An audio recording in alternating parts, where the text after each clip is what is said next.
because of the conflict that's happening in West Asia, the unending war with Russia-Ukraine, and what are the key lessons that we have drawn from this West Asia war? Is this okay? Can you hear me? Yes. Yeah. Thank you for the question, Smita. Obviously, I mean, both from Op Sindoor and from the West Asia, as well as the ongoing Ukraine conflicts, you do have lessons that things like the importance of standoff weaponry, of a layered and strong air defense system, of sufficient stockpiles of munitions and missiles, of ensuring that your radars are mobile and your artillery is also mobile. All of those lessons are fairly clear, and we've taken those lessons and accordingly calibrated our procurements, which is why, for example, in the EP side, the bulk of what we did almost 30,000 crore worth of EP contracts after Op Sindoor, and the bulk of those contracts have gone for primarily for drones and counter-drone systems, loitering munitions, and some types of radars and EW equipment as well. So those priorities now will have to be sort of further strengthened. As you are aware, the Honorable Prime Minister had announced a multi-layered sort of air defense and offensive system called under the name Sudarshan Chakra mission from the Red Fort last year. And a committee under the DRDO chairperson has already submitted a initial kind of a pre-feasibility report on that mission. So we will be working on all of that, and even as these committee reports come in, whether it is this or whether it is things like the revision of DAP, we will continue to also focus on ensuring that parallelly we do the fast-track procurement that we really need. And when I say fast-track, I mean that even the procedural changes might take some time, but even within the existing procedures, you should be able to do things faster if you sort of essentially pursue things effectively, which is what we've done over the last 2.5 years. We've signed almost 4.5 lakh crores of contracts in the last 2 years. So yes, we are on the job, and hopefully we will be ensuring that these lessons are not only learned, but they are adequately implemented in terms of filling any critical capability gaps that might exist. Thank you. There's a lot of curiosity about Sudarshan Chakra. Dr. Kamath, I'll come to you about that. But first, with regard to what we saw in Operation Sindoor, and then what we saw in the Ukraine war and what we are seeing in West Asia, we've seen extensive use of drones and of ballistic missiles. And the question in everybody's mind is that what is more important? What should one prioritize? So could you tell me that what is the DRDO doing with regard to helping Indian forces move towards that capability, both in drones and ballistic missiles? Thank you, Smita, for this question. Am I audible? Yeah. So, with respect to drones, there are a variety of drones. There are the low-cost drones, then there are the medium-altitude, long-endurance drones, and then you have these high-altitude, long-endurance drones. So each of these types of drones needs different capabilities. The low-end drones or the low-cost drones which fly low and can carry ammunition or munitions, I think the Indian industry is quite mature today. So DRDO's focus is not on those type of drones. DRDO is working mainly towards the mail and the hail type of drones. Even in mail drones now, the Indian industry is reaching a good level of maturity, and we are helping them by providing the technologies which are necessary to build these drones. Hail drones is where our industry doesn't have the capability today, and that is the area where DRDO is focusing on. So at least for the near future, next 10-15 years, drones are going to play a critical role, as has been seen in the recent wars. And then as the anti-drone capability develops to a point where the effectiveness of these drones will come down, but they will continue to play a role in future wars. When it comes to ballistic missiles, the thought process in the country was that ballistic missiles are only or should only be used for deterrence. But I think based on the recent wars and the fact that our neighbors use ballistic missiles for tactical purposes, a decision has been taken within the defense establishment that ballistic missiles should also be looked at for tactical use in our service. And I think the Defense Secretary can elaborate further. There is a thought process that we should form a conventional missile force, where in addition to the cruise missiles, ballistic missiles will be part of that conventional missile force. Can I ask you, sir, then is that a learning that we've gone from the West Asia conflict, that we need a missile force now? Is it, and also the civilian targeting that has happened? Is it because of that? Because in Operation Sindoor, we generally saw that both countries did not attack civilian targets, or did not target civilian installations. But the West Asia conflict has seen that happening. So do you see that we need to change plans midway? Yeah, so there is an emerging rationale for a conventional missile force. Given what has happened in West Asia, and to the extent that Pakistan, for example, is building a conventional missile force, its usage was, the paradigm was that it will be mostly used for strategic purposes, but now that that paradigm is shifted, we'll have to adjust accordingly. We will not wait for the institutional part of raising a force will go on in parallel with the, providing these supply orders to industry to start scaling up production of missiles, which is a big challenge in India, because so far we've essentially relied on one producer, one public sector producer, and some, in-house production capabilities of DRDO. We'll have to expand it and make it, across industry on a much bigger scale. But yes, both of these actions will have to be taken. That is the reading of of the Defense Ministry. Thank you. M. Harshal Dikshit, I'm coming to you. 1 year since Operation Sindoor, what are the lessons that the Air Force learned from that? Where were we lacking, and what changes need to be made, have been made? And what have we learned from the conflicts in West Asia and the Ukraine war? Okay, thank you, ma'am. So the first thing which we see is that geography is becoming meaningless. In West Asia conflict, the distance between the adversaries is very large, and they are able to cover it, mainly due to use of air power. However, I just want to make one point here, that the way air power was used in West Asia conflict, it just means I think it is still going on, their employment of air power was not proper in our sense compared to what we did in Op Sindoor. We had cleared conflict termination criteria, and we could achieve it within a very short period of time. So what we have learned, that the sequence of targeting, it is very important. So you have to go for eyes, brains, muscle.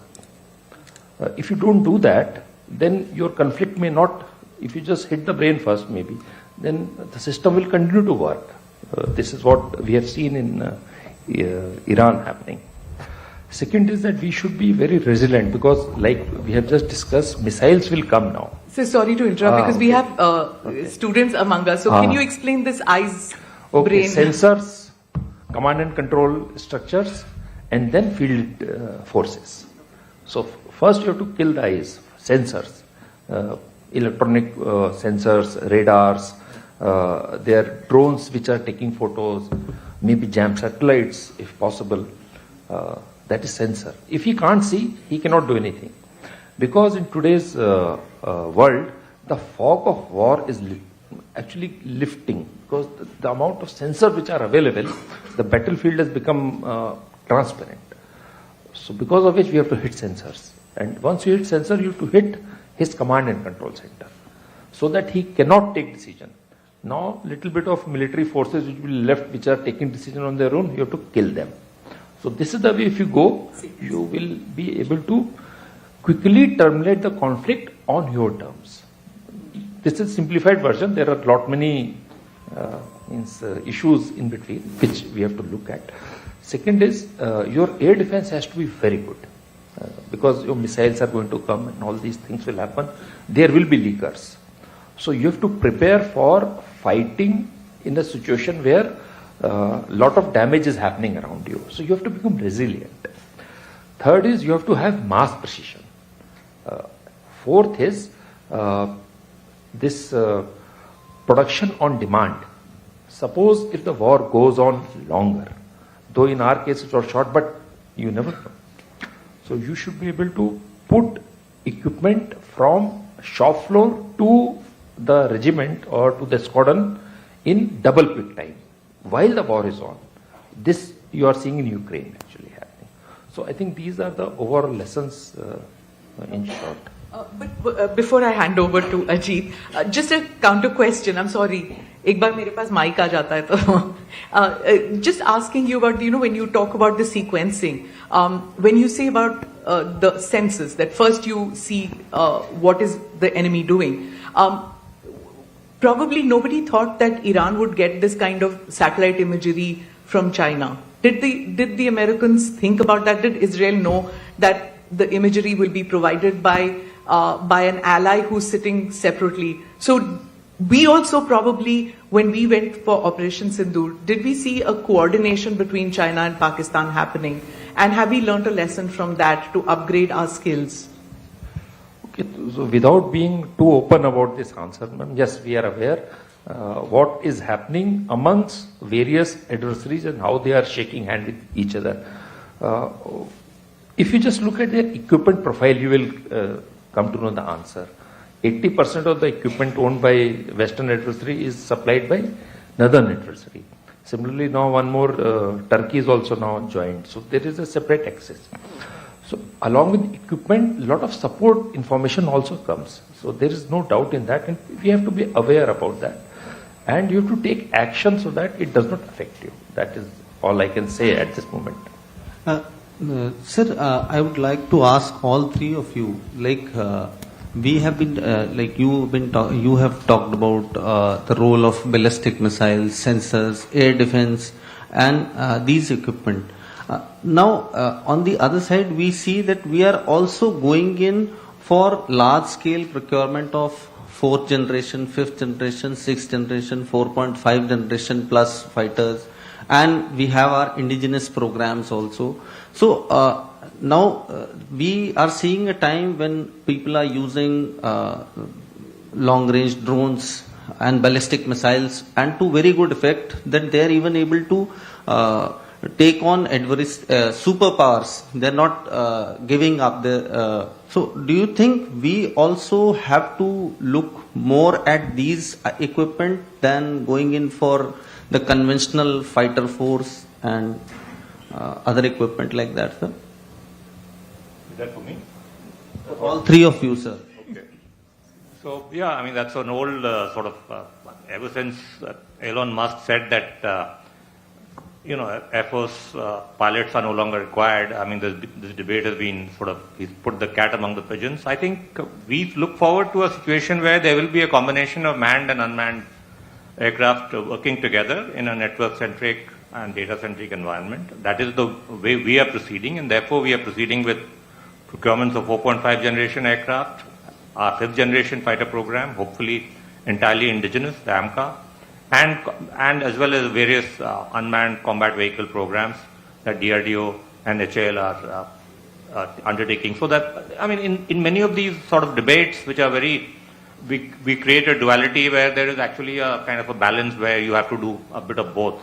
And that is the intent and that is the way we see it, and that is how we are proceeding. But we've not lost sight of the fact that long-range precision weaponry ultimately will be quite decisive in wars, and that is where increasingly we see that in missile production we have to expand our production base and go to the private sector as well. I agree with what Defense Secretary has said. I think the role of fighter aircraft is not going to go away in the near future, at least next 15, 20 years.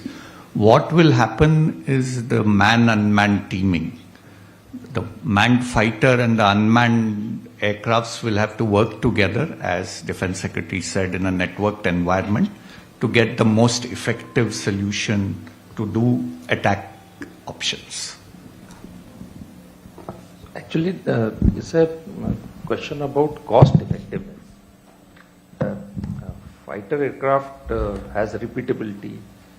He is able to revisit. Also, in contested environment, there is a pilot who is able to take decision and agree to or follow the rules of engagement and act in unforeseen situations which may not be programmed in a drone or an AI kind of swarm. So, going to future, you have to have fifth generation technologies on fighter aircraft, stealth, network-centric warfare, man-unmanned teaming, and long-range weapons and very sophisticated advanced electronic warfare suite. So this has to come in, and means in our lifetime, we are not going to see demise of fighter aircraft. However, fighter aircraft will be carrying 3-4 loyal wingmen with him that we will see in next 4 or 5 years. That is my opinion. Sir, you have talked about the 4.5, 5th and 6th generation also. We are now interested. So, are we going in for the, you said 5th generation would be completely indigenous, but are we also looking at the options from interim options of buying 5th generation from outside? And have we taken a call on the 6th generation, because we have been talking to people? So on 6th generation, given the nature of the investment required, it will have to be a partnership, and we've made overtures to both of these 2 ongoing 3-country partnerships that are there. Let's see what the response is. We've made it clear to, in fact, both of them that we are interested and we could consider partnering them for a 6th generation fighter program. What was the other question about the our 5th generation aircraft? The AMCA is, as you know, the procurement process is on. The RFP hopefully will be released soon to the shortlisted bidders who happen to be from the private sector, and hopefully that will then pick up pace. Right. Since we're talking about Operation Sindoor, all the wars that we've had so far, they've been short-term wars or conflicts, whether it is Op Sindoor, whether it was Kargil, even if we go so far back as the Bangladesh war, they were short duration ones, and then we plan for what the enemy is planning next time. I just want to know that after what one has seen in the Ukraine war situation, what one has seen in this West Asia conflict, is the world moving towards these long wars all over again, like what we saw or what our earlier generation saw with the Korean War, with the Vietnam War, where it just goes on unending? There's no end to the war. And if that is the case, are we planning for these long wars that we might be engaged in, high intensity long wars? I would like to ask you, all 3 of you actually, that what kind of planning goes into this? With you, Defense Secretary, first. So, there is a distinction. We've not had a protracted war, and certainly not in the recent future, partly because we've kept it calibrated. Once we've achieved our objectives, we've sort of called it a day, so to speak. The distinction between some of the protracted conflicts that you're seeing right now and us is, of course, that our adversaries are both nuclear powered, and so are we. So the assumption would be that in the normal course, under this nuclear overhang, you wouldn't see a very long run damaging conflict. It is more likely to be short term, but you never know. That is a kind of a deterrence paradigm that we normally operate in, that it should not normally spill over into very long term sustained population and economic damage, which would be intolerable for the adversary to sort of accept. So, it is the deterrence among nuclear powers is always under the shadow of the unthinkable, as a former sort of Nobel Prize economist once mentioned. So, we'll have to see. But I wouldn't necessarily say that just because, the Ukraine conflict has gone on for so long, or the Iran issue is going on, and they've shown surprising levels of resilience, that doesn't mean that it necessarily translates entirely into our context as well. And let me end by also saying that frankly, the political utility of having a nuclear bomb actually is validated by these long-term conflicts in many ways. And people would argue that whether it is Ukraine or whether it is Iran's quest for a bomb and North Korea's apparent acquisition of a bomb, most strongmen around the world would imagine that the way for survival, existential survival, is by getting that capability as quickly as you can. Right. Dr. Kawant, this long war, Mission Sudarshan Chakra is something that everybody is curious about. If we are pulled in for a long war, like what is happening in West Asia and Ukraine, where are we with Mission Sudarshan Chakra? Where? So, as Defense Secretary mentioned, we have just made a feasibility report. This report will be submitted to the Honorable Raksha Mantri now, and based on that, a program will be launched for Operation Sudarshan Chakra. So, as the Honorable Prime Minister said, this will take about 10 years, but it will be done in phases. With our existing weapon systems, we'll create a first phase in the next 2-3 years. The second phase will be about scaling up what we have. And then the third phase will get in a lot of new technologies which are required for providing a full cover to the country. But the challenge of long wars is, as Vice Air Marshal Dikshit said, is the resilience of your supply chains and the ability to do surge production. This capability has to be built up in the country. We have never planned to scale up our production because our procurement processes are also very slow. However, with the emerging scenario and the possibility of fighting a long war, we will have to look at how to build up this surge capacity and build in resilience in our supply chains. Right. One question, then I hand over to you.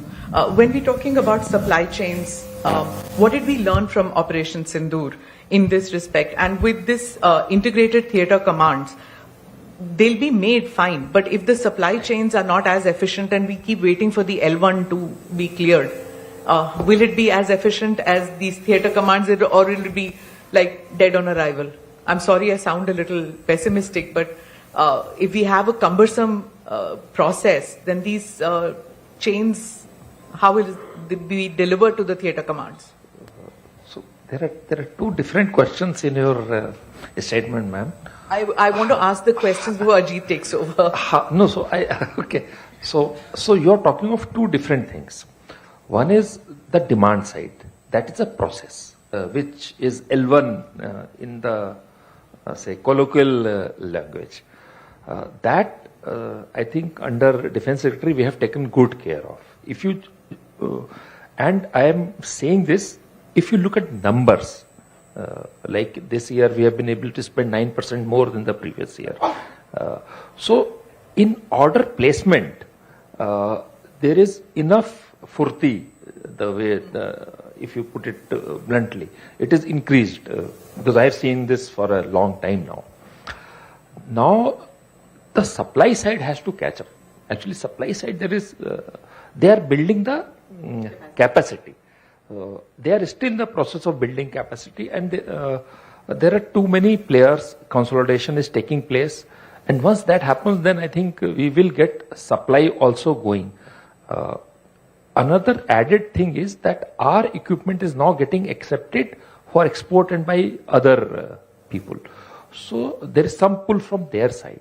So once that happens, I think we will be okay, but it will take about 2-3 more years. We will get the supply correct. The demand side, we are 100% sure that with this new DAP, it will be sorted out. And the theatre command?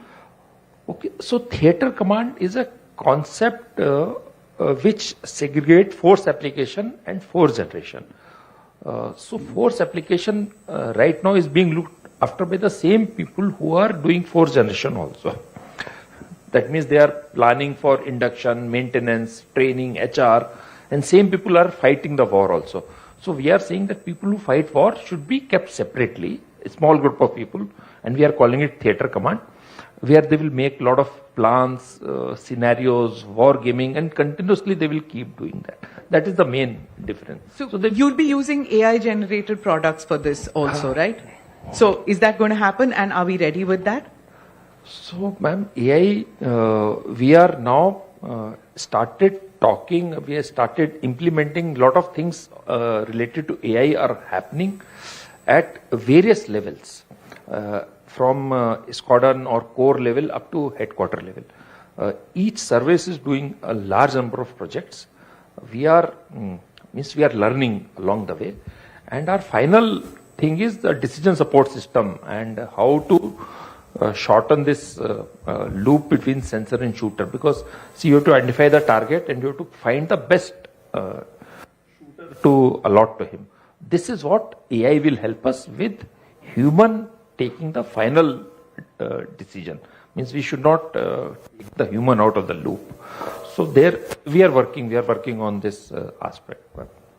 Yeah, Kamath sir, I want to ask you about first, like we talked about the conventional missile force. Can you tell us what all are we ready with for this conventional missile force, and how will it look like, sir? And Defense Secretary sir, we talked about the AMCA production, and you said there are 3 private companies who are going to take part in that, who have been shortlisted and who will be issued the tender. And I think for the first time in last 7-8 decades, we'll have a situation where HAL would be out of 2 mega aerospace projects, that is the Rafale project as well as the AMCA project, that is good around 7.7 lakh crores worth of projects. As a Defense Secretary, where you are pushing for Make in India, would you be, do you think this is something to worry about, or this is a happy situation as far as creating new options is concerned, sir? You can answer first. Or you? So I think most of our major defense producers in the world, the US, the Russians, the Chinese, all have 2 fighter production lines in 2 separate companies. Sometimes both are public in China, but they do have 2.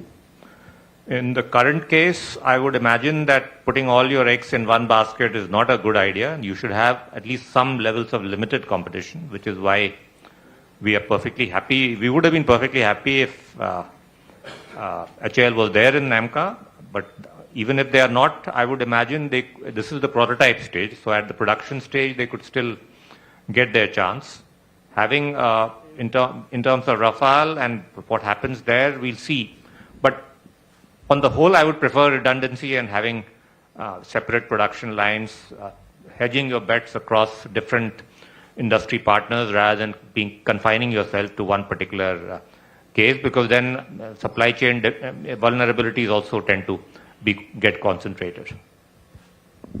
So with respect to the conventional missile force, as Defense Secretary mentioned, the structure has not yet been formed.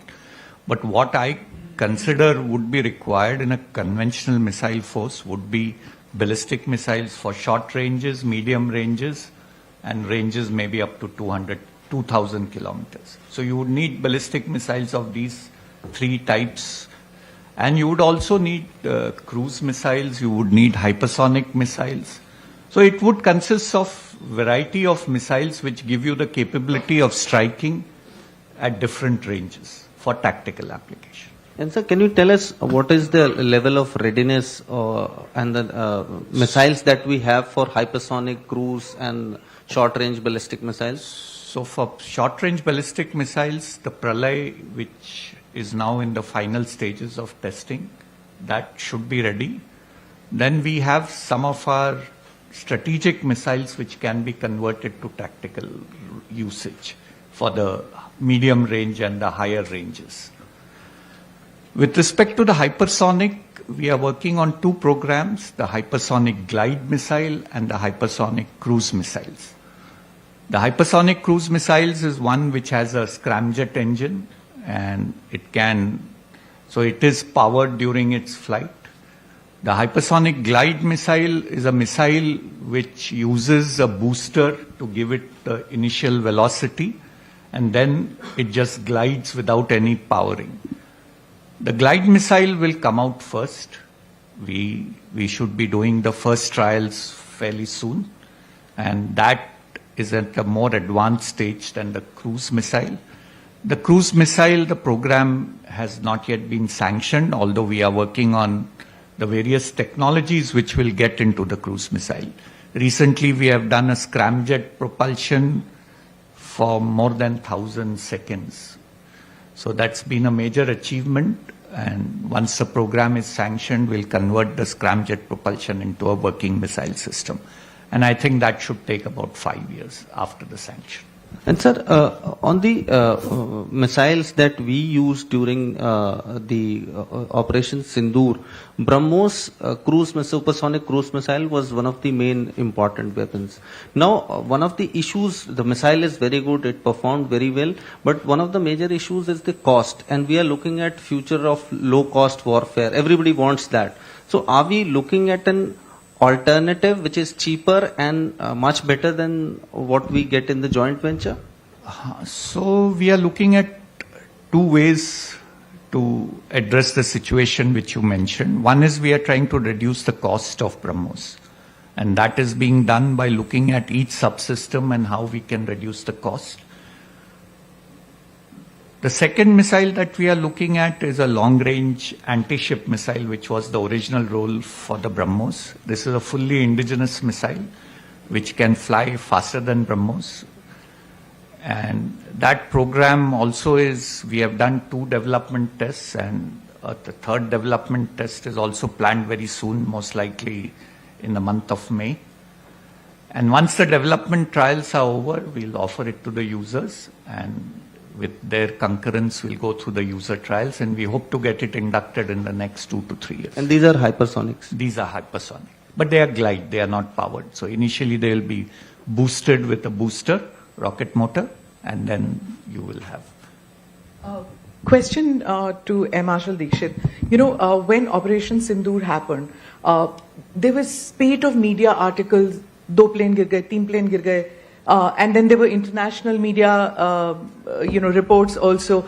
And it plays a kind of a psychological warfare in this country. I think everybody gets very sensitive, not realizing that in war you lose aircraft. It happens. And I think it all fell into place when we saw in this West Asia crisis, America has lost so many planes and so many aircraft, military aircraft, and you don't see that kind of breastbeating that one saw in India when that happened. But there's also the question which lots of people asked is after the Ukraine war as well as this war, was that is India with a limited budget over-investing in expensive conventional systems? Should we go in for low cost and long range systems? I'm obviously talking about drones and missiles.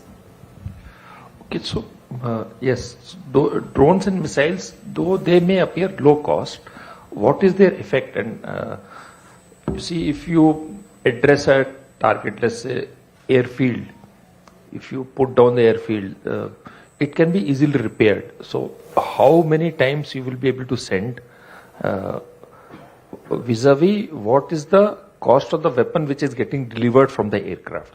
So if you do this mathematics little bit, you will find that the aircraft will always be cheaper in a long term, because you can generate, let's say, 6 sorties in aircraft in 24 hours, and the weapon which it is carrying is much cheaper than a missile or ballistic missile. Like he just said that BrahMos is costly. It is costly. So in that same thing, maybe let's say if we are able to put Pinaka on, Pinaka is the rocket system on Rafale. Let's say we put it. So in the same cost, I will put 100 Pinaka there. So that cost damage ratio, it has to be very, it has to be balanced out. And we are groping at various places. And this is one thing. Second is all kind of options should be available to the commander. Because what situation you saw during Op Sindoor or what situation we have seen in West Asia, the next time, whenever anything happens, the situation may be completely different, and you will have to have a different kind of mix so that the target system can be addressed accordingly. So I must have all options available. So because of which I should have equipment which is costly, equipment which is cheap, equipment which is precise, equipment which is not so precise. So all kind of things I should have at different stages of operations. I use different type of weapon system. Defense Secretary, sir, on this point, I want to ask you, like you have been very closely associated with the reports on the capability development that the Indian Air Force needs in next, say, 15, 20 years. Sir, now the Indian Air Force is projecting a requirement of around 66 squadrons by 2047. Is that number realistic? Secondly, when we look at this, how will the Indian Air Force look like? Will it have unmanned force also? Because we see that the Army has already created sort of an unmanned force with huge focus on drones. So how will the Air Force look like, sir? Well, I mean, of course, the Army, in the context of recent developments in warfare, has raised these Astmi platoons and the Shaktivan regiments and all that for loitering munitions in the tactical space. The Air Force actually was the first to get at least the male category drones and UAVs, particularly for ISR. I think they have a fairly significant number of UAVs from Israel. They were the first to move that, and in the future, of course, we've tied up with one large contract with General Atomics of the US, which will provide these HAIL category drones for all three services. So that process, I said, it's not a either-or situation. We will need squadrons. This figure of 66, I'm not really sure that has not really been discussed at the top level. So I wouldn't know. But for the time being, we are focusing on their existing play, which is ensuring that their critical gaps in terms of fighter aircraft, in terms of refuelers, and in terms of AWACS, all three are met. All three categories we've put on the procurement cycle. It is a long cycle, all of you are aware, but all three are in the procurement cycle now, and hopefully we'll be signing contracts in the next year or so for all three categories. And Kamath sir, for the unmanned combat air vehicles, sir, we are looking at the Ghataks. So will when they come out, when you are ready with them, will they be just like fighter aircraft, or like they will look like a Rafale without a pilot, or how will that be, sir? And what percentage will that be of the total Air Force strength, sir? If you can tell us, sir. So they will be like fighters. They would be a stealth fighter. They will be equivalent to a stealth fighter. So it will be about a 13-ton class, so LCA type fighter aircraft. The numbers what Air Force will have in the long run, I'm not sure, but the one which recently cleared the DPB, I think, has 67. Dr. Kamath, whenever one reads about, reads papers written by think tanks abroad, they all say that India doesn't invest enough in R&D. This is true of every sector in every industry, but in defense, it is a little concerning because we have such a hostile environment. Do you feel that the country spends enough? Does the Defense Secretary release enough funds for R&D, and what about the private sector? So today we are spending about 5% of our defense budget, between 5 to 5.5% of our defense budget on R&D. And that too also includes a lot of our strategic program work where it's actually construction of sites for storage. If you look at our competitors like China, it spends between 10 to 12% of their defense budget, and their defense budget is 3 times our defense budget. The US's defense budget is $870 billion, and they spend 15% of their defense budget on R&D. So there is a definite need to increase the R&D spending. But dear, it's not enough that the R&D spend is done only on DRDO because we have limited strength. So we don't have the capacity to also absorb a lot more funds. So what we need to do is to promote R&D in the private sector, in the PSUs, so that we get a holistic spending of the money and we get the bang for the buck. The Honorable Raksha Mantri has promised us that over the next 5 years, the R&D budget will be doubled. Okay. And we are now looking at mechanisms in the Department of Defense R&D to see how we can promote R&D within the private sector. And I think Secretary DP has also asked all the DPSUs to spend a fraction of their profits on R&D. So I'm sure the situation will improve in the country over the next 5 years, and then we will be able to compete with our neighbors. Speaking of competition, Mr. Singh, I want to ask you that 50,000 crores in defense exports by 2029, that's the target that we had. Are we on target to achieve this? One. And the second part of my question is that after the West Asia conflict, every country around the world is rethinking about their security scenario. They don't want to rely on a third party or on an ally for defense. They don't want to outsource it. And many of them have realized that outsourcing it to a strong ally made them sitting ducks.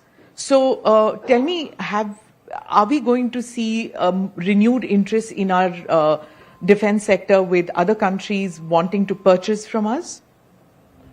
So on the exports, 50,000 crore is going to be easy. We'll certainly exceed that figure by 2030.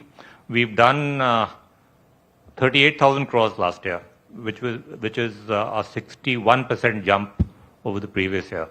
So, and part of it is simply because of the conflicts around the world, because of which the demand for a lot of conventional munitions, artillery shells, etc., has gone up. And as a result, the boost that we see in our exports last year is largely led by the public sector, as against the previous times when it was largely led by the private sector. On what was the second part of your question? Yeah, so I mean, obviously the figures speak for themselves. There is a lot of interest, not so much in the developed countries, but certainly in Asian and African countries for these for our systems, many of which are battle tested. And also we are working on an exclusive sort of line of credit scheme for the defense sector. We've again, that is now going to the cabinet. So hopefully we will have a special scheme to provide LOC for some of these Asian and African countries which might need some prompting in terms of low-cost funding in order to take orders or give orders to us.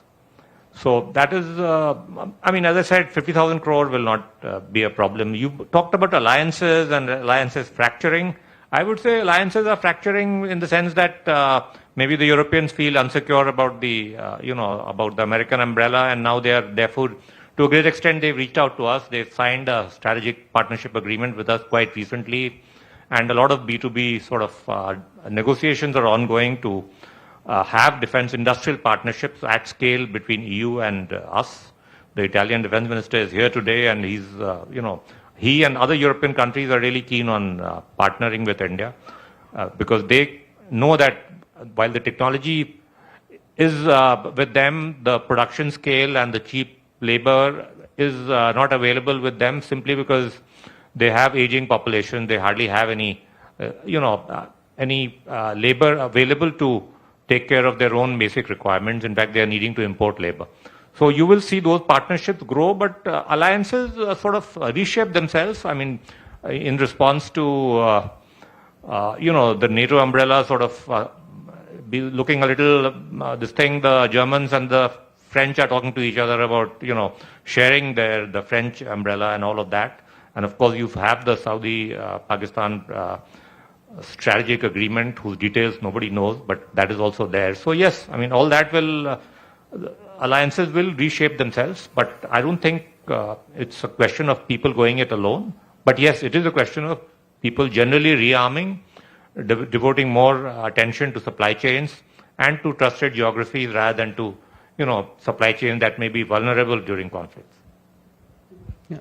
Sir, there's a question, Marshal Dixit, somebody has messaged me. They say that when they watch it on TV, the number of missiles that Iran fires in one night, the ballistic missiles, it's more than what we produce in a year. So, is that something that you represent the tri-services? Is that something about which all of them, all the services are thinking? And how soon can we see this getting implemented in terms of ballistic missiles and other equipment? Yeah, so we have done a study in our contest, because Iran contest was different and they were aware about this for I think more than 40 years, and they were preparing for this kind of thing. See, our both the neighbors are nuclear armed, and so we have to keep it below nuclear threshold. We cannot go all out like Iran went. So in this situation, and we also have to have targeting philosophy like I said earlier. So we have done a study and we exactly know what is the number of ballistic missiles, cruise missiles. We know as on date. We are aware what is the number. Now coming to the production part. So production also we are in touch with DRDO and DTP and various public sector DPSUs basically, and even private sector. So for missile production, we are going to include private sector also. So maybe in next 2-3 years, we should be able to see the number of missiles which are being produced in India. It will, I think, double or triple. I want to ask you, Mr. Singh, you're talking about fractured alliances in the world and new umbrellas being formed. We see, Marshal Dixit, we've also seen, as, we watch these exercises which happen between India and other countries, war exercises, training exercises. But with these new alliances forming and the traditional allies becoming now fractured and moving on to the other side, what happens when we do these exercises? Are we letting them in on our systems which can be used against us? That is the military aspect. Two, when we are doing the imports from these countries, does it matter at all who we export to, who we import from, with now nobody knowing who's your ally and who's your adversary? So on the exercises part, I'm going to ask Marshal Dixit to discuss. We actually, it actually creates some delays in our export process because we always take MEA's kind of an NOC before we export to certain countries. So there is that, and probably we'll need to move towards a system where we have a negative list and everything else should, go on a kind of green channel. I think that will have to be worked on to improve our process of granting export licenses so that our private sector companies are able to grab opportunities rather than waste time, waiting for licenses and all of that. But yes, obviously geopolitical factors matter, and MEA should have a say in which countries we export some of our, at least the more critical or strategic equipment to. Obviously their views are important, but it should not become a drag in the process. Just before that, for example, if we were sending something to Saudi Arabia, now we know that Saudi Arabia and Pakistan have a defense contract or understanding or whatever you want to say. Now, do we stop sending it to Saudi Arabia? Do we stop exporting to them? How does it work? So that's what I said. We'll take MEA's clearance before we come up with those engagements. As far as I'm aware, Saudi Arabia has never bought anything from us. They buy entirely from the West, mainly for the Americans because they are, obviously they have the resources to buy. Their problem is, as you would have noticed during this war, that they've been using THAADs and Patriots, $3 million missiles to shoot down, $30,000 drones, and obviously the asymmetry is there, and that is why they are so concerned, and they probably will have to look at other options. And if we come in at that stage, I would imagine for defense, it should be easier to sort of sell even to countries in West Asia. For hardcore offensive weapons, maybe we'll have to sort of take a careful look, but those decisions will be taken in consultation with MEA. Marshal Dixit. Sizes are very calibrated in nature. When we start doing exercises with any friendly foreign country, we generally start with discussions and HADR related, human and disaster relief. Those are the exercises which we are attempted first. Because that is how we build trust and we build understanding of each other procedures. Even when we graduate to exercise with the troops or with force, that also in a setting which is slightly artificial in nature. Even the weapons which are simulated or the ranges which are simulated, those are not the real ones. Those are agreed between both of us. So like this, we are able to actually not let go of all our secrets, and also we learn how they see. More important is how they behave, how they talk to each other, how are they comfortable with us, how much are they comfortable with us. So these are the intangibles which actually increase in exercise, and the real worth is flying together or running together or shooting together. So those are the things which are well calibrated and well managed in the setting. Defense Secretary, sir, just wanted to ask you, like we talked about alliances, new alliances taking shape. Recent times, about 2-3 years ago, there was a feeling that even though there was not a statement or government official stand, but there was a feeling that now we have gone slow on buying equipment from Russia. And we are more moving towards the American side. Now, last couple of years, we see American behavior, not just with India, but globally. There was talk that we are going slow with them, and they have not been found to be very reliable partners. How does the Indian procurement work in that way? Like, you know, and now we are seeing that Russia again is back in the good friend book. So, how do you see that affecting the overall long-term policy of the ministry in terms of procurement, partnerships? I think India is pretty unique in the sense that it has seems to be friends with everybody. We are friends with Iran and with Israel at the same time, and in the context of different supply partnerships, I think U.S., France, Israel, they have helped us diversify our procurement away from Russia, which used to take about 60-65% of our orders.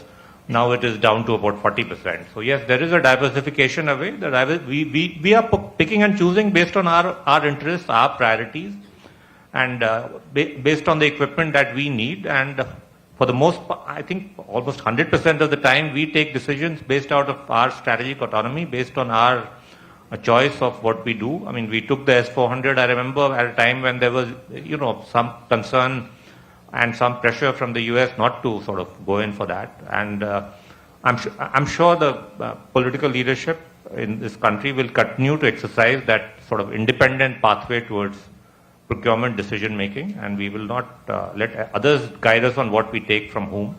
But yes, we are diversifying and ensuring that we modernize our equipment and reduce our dependencies.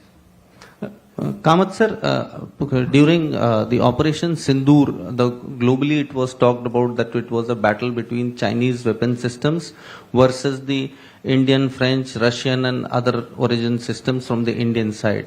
That was also the first time when DRDO's weapons were used in a good manner, good effect. How did it feel that now your own weapon systems are getting inducted and being used in warfare?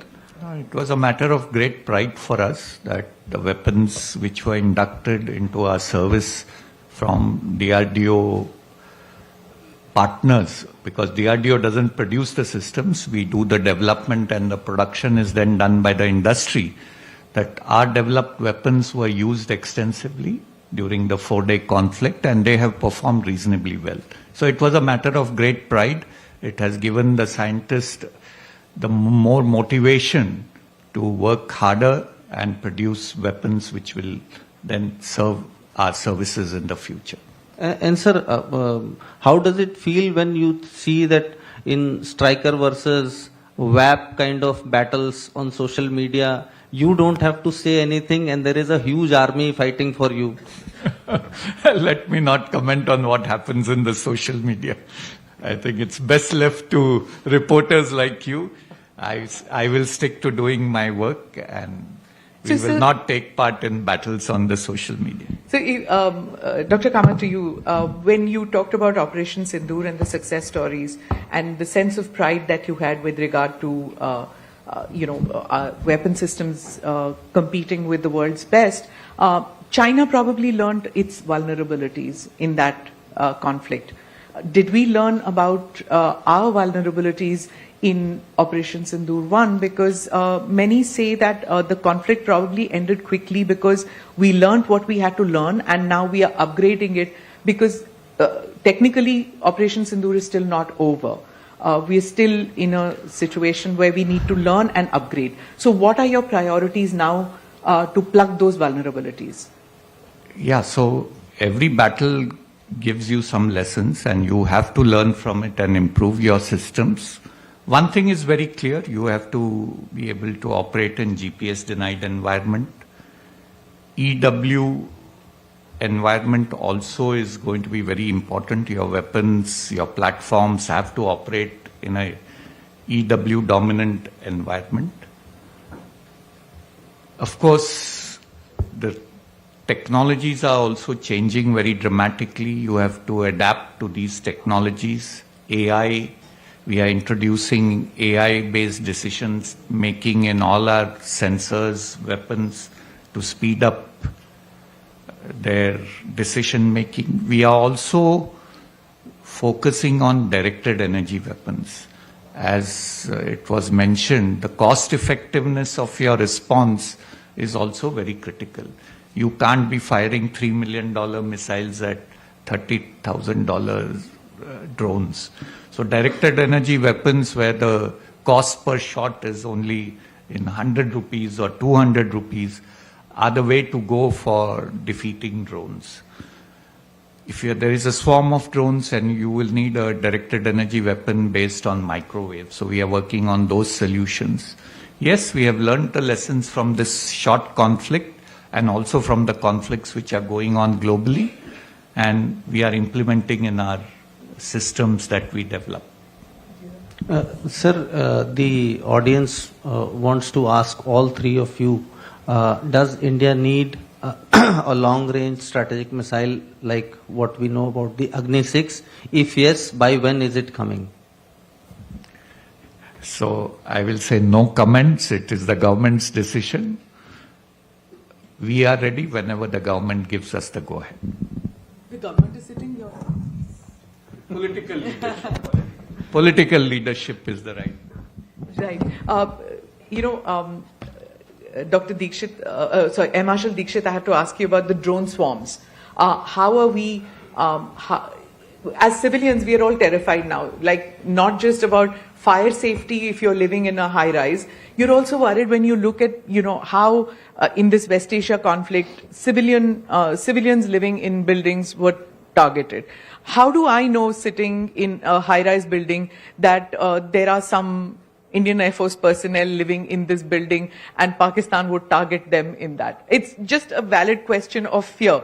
So does that mean that in the near future, we are going to be seeing even civilian installations, not just say a Bhabha or a Jamnagar factory, which will have anti-drone capacities, but even civilian infrastructure will need this. How will you protect me as a civilian? Not just in the border, but right in the middle of the city. Okay, ma'am. So the situation at border is very clear. There is no issue there. Now, your question is regarding this rogue drone. So somebody can launch a drone and send it anywhere. Because our enemy is a rogue, right? We have seen that happening in Russia also. Operation Spider was carried out by Ukraine, I think 4,000 kilometers inside the Russian territory, where they destroyed their strategic bombers, or 6 or 7 of them, where a drone was carried in a truck a small drone, and it was guided. So this is a new kind of terror thing which is there. So there are 2-3 things which are happening. One is that we are trying to create a policy to tackle this. Second thing is there has to be a process in place. Not anybody or everybody should be allowed to fly drone. So like you cannot fly aircraft just like that. So there has to be some process which is also being put into place. Now third is what if somebody violates these? So for that there are provisions in Mission Sudarshan Chakra where a lot of places, close to about 2,000 places in India we are trying to identify, where we will be able to give drone umbrella, rogue drone umbrella, using, like Kamasar said, either high power microwave or direct regenerative weapon. Right. Last question. Mr. Singh, when M. Marshal Dixit talks about, but that's a terror thing, can we really separate terror from our adversary? Because our adversary uses and has used in every conflict with us a mix of the two. So can we say that our enemy is not a terror force also, or employing terror tactics?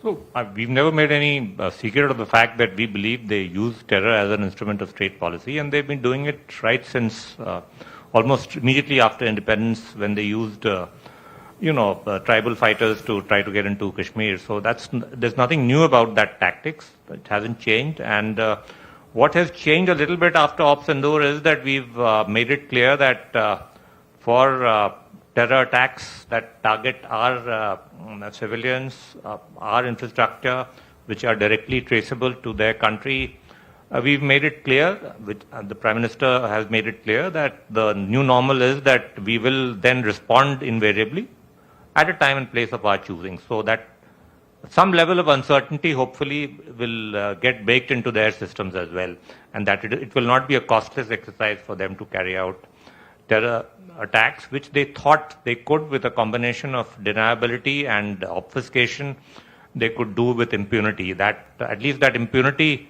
factor is gone, and uncertainty factor would have come in, that there will be a response, and the response could happen anywhere. I think I have time for maybe one more question. What are the priorities, Dr. Kamath, would you say, for